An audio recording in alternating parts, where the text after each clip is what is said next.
বন্ধুরা আজকে আবারও চলে এসেছি নতুন একটা ভিডিও নিয়ে। তো আজকের ভিডিওটাও কিন্তু খুবই হেল্পফুল হবে, তো তোমরা মনোযোগ দিয়ে দেখো। ছোট্ট ছোট্ট পাড়ের টুকরোগুলো তোমরা যদি এক জায়গায় করে রাখো এগুলো কিন্তু ফেলবে না। তো এগুলো অনেক সময় ড্রেস বানানোর পরে কিন্তু পড়ে থাকে, তো এই পাড়ের টুকরোগুলো তোমরা সব এক জায়গায় করে রাখবে। তো এগুলো দিয়েই কিন্তু নতুন ডিজাইনের একটা জিনিস তোমাদের আজ বানিয়ে দেখাবো। তো এটা কিন্তু ভীষণ কাজের জিনিস আর এগুলো কিন্তু বিক্রি করাও যায়। তো চলো এবার দেখতে থাকো। দেখো এখানে আমি একদম ছোট ছোট যে টুকরোগুলো আছে সেগুলোই নিয়েছি। তো এগুলো একটু দেখো আমি সোজাসুজি করে কেটে সাইজ করে নিচ্ছি।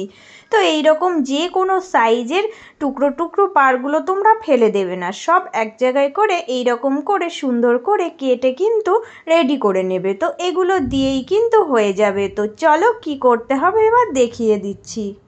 তো দেখো বন্ধুরা, এখানে আমার আরও একটা জিনিস লাগবে। তো এই রকম পুরনো শপিং ব্যাগ কিন্তু সবারই থাকে, তো ঘরে কিন্তু এগুলো পড়েই থাকে, তো এগুলো ফেলে দেওয়ার দরকার নেই। এই রকম শপিং ব্যাগ দিয়ে তোমরা কিন্তু চারকোনা মাপের একটা টুকরো কেটে নেবে। তো যে কোনো মাপের তোমরা কাটতে পারো, আমি তোমাদের মাপটাও বলে দেব। তো দেখো আমি এখানে এক টুকরো আগে থেকেই কেটে নিয়েছি। তো চলো দেখো এবার কি করতে হবে। আমি এটার মাপ রেখেছি 7 ইঞ্চি, মানে দুই দিকেই 7 ইঞ্চি মাপ করে চৌকোনা শেপ দিয়েছি, তাহলে এটা কিন্তু চারিদিকে 7 ইঞ্চি করে হয়ে গেল। তো দেখো এবার কি করবে।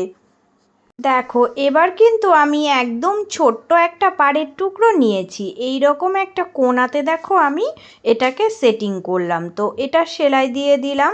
এবার আরও একটা টুকরো নিয়েছি, এটা এর থেকে একটু বড়।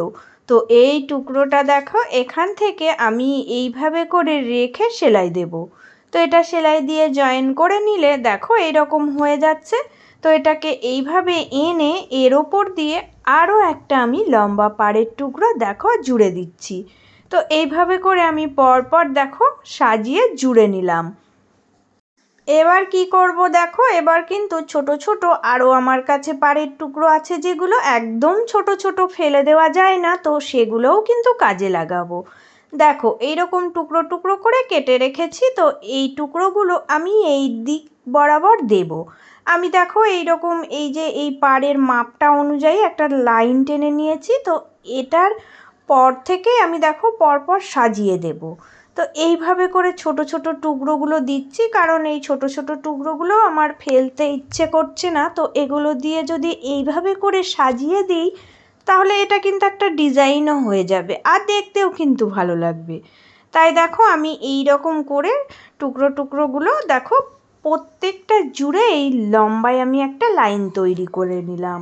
এবার দেখো এবার এই যে এই লম্বা টুকরোটা জুড়েছিলাম এটা আমি এইভাবে করে রাখছি।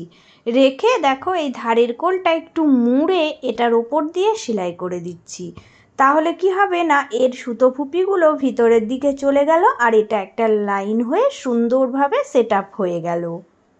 এবার দেখো এবার আমি এই যে এই লম্বালম্বি করে একটা পাড়ের টুকরো রাখলাম, রেখে কি করছি না এই যে সুন্দর করে একটা দেখো আমি সেলাই দিয়ে সেটিং করে নিলাম।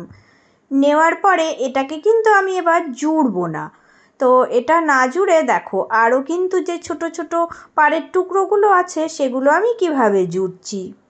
দেখো আমি কিন্তু এই লম্বালম্বি করে একটার পর একটা সাজিয়ে জুড়বো, তাহলে একটু ডিজাইনটা অন্যরকম হয়ে যাবে। তো তোমরা কিন্তু তোমাদের পছন্দ মতো ডিজাইন করে দিতেই পারো, যেরকম খুশি তোমরা কিন্তু এগুলো জুড়ে নেবে আর কালার তোমাদের যেরকম আছে সেই রকমই দেবে। দেখবে পাড়ের অংশগুলো না খুব সুন্দর একটু চিকচিকে ভাব ডিজাইন থাকে, তো ওই জন্য পাড়ের অংশগুলো দিয়ে যেরকমভাবেই তুমি সেটিং করো না কেন জিনিসটা দেখতে বেশ ভালো লাগে। তাই আমি কিন্তু এইভাবে করে একটার পর একটা দেখো সুন্দর করে মন মতো সাজিয়ে নিলাম। এবার আমি কি করছি দেখো না, এবার কিন্তু এই লাইনটা যখন ভরাট হয়ে গেছে তখন আমার এই মিডিলে যে বড় দেখো লম্বা পার্টটা দিয়েছিলাম এটা কি করব না, এটা দিয়ে আমি উপর থেকে এইভাবে করে দেখো ধারের কোলটা মুড়ে একটা সেলাই দিয়ে দেব। তাহলে কিন্তু সুন্দরভাবে প্রত্যেকটা জিনিস আমার সেটিংও হয়ে গেল আর দেখো কত সুন্দর একটা লুক এসেছে।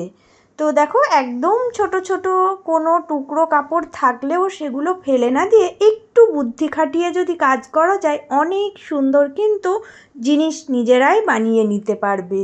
তো দেখো এবার আমার প্রত্যেকটা টুকরো জুড়ে সুন্দর করে সেটিং করা হয়ে গেছে। এবার এটাকে উল্টিয়ে দিয়ে কি করব না, এই যে চারকোনা শেপ আছে এটাকে দেখো আমি চারিদিক থেকে এক্সট্রার কাপড়গুলো কেটে একদম চৌকো শেপ আবার কিন্তু নিয়ে চলে আসছি।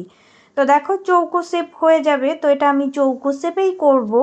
তো এই রকম করার পরে এবার কিন্তু ধারের কোলগুলো সুন্দর করে একটা লাইন তৈরি হয়ে গেল, কিন্তু এগুলো দিয়ে দেখো সুতো ফুপি বেরিয়ে আছে। তো কি করতে হবে না, এটাও কিন্তু আমাকে কভার করতে হবে।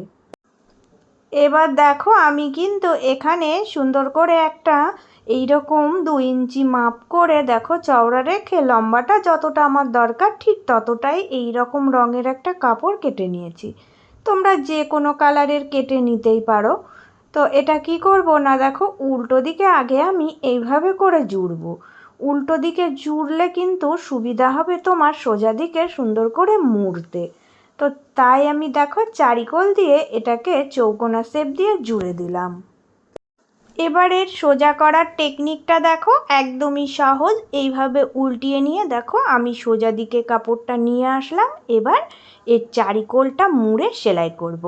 তো এইভাবে সেলাই করার সময় কোনাগুলো কিন্তু সুন্দরভাবে কোনাকুনি রেখে আমাকে ভাঁজ দিয়ে সেলাই করতে হবে। একদমই সহজ, একটু খেয়াল করে দেখো কত সুন্দরভাবে কোনাগুলো সেটিংও হয়ে যাচ্ছে আর দেখতেও কিন্তু ভীষণ সুন্দর লাগছে। তো প্রত্যেক দিন যে সকল বন্ধুরা আমার ভিডিওগুলো দেখো তাদের জন্য রইল অনেক অনেক ভালোবাসা। আর আজকে যারা আমার ভিডিও প্রথম দেখছো, তোমাদের যদি আমার ভিডিওগুলো ভালো লাগে প্লিজ বন্ধুরা চ্যানেলটা সাবস্ক্রাইব করে নিয়ে পাশে থেকো। আমি এই রকম অনেক কিন্তু হেল্পফুল ভিডিও তোমাদের সাথে শেয়ার করব। অনেক ছোটোখাটো পুরনো ছেঁড়া যে কোনো জিনিস দিয়ে নিত্য নতুন ডিজাইনের ভিডিও আমি তোমাদের সাথে শেয়ার করতেই থাকবো।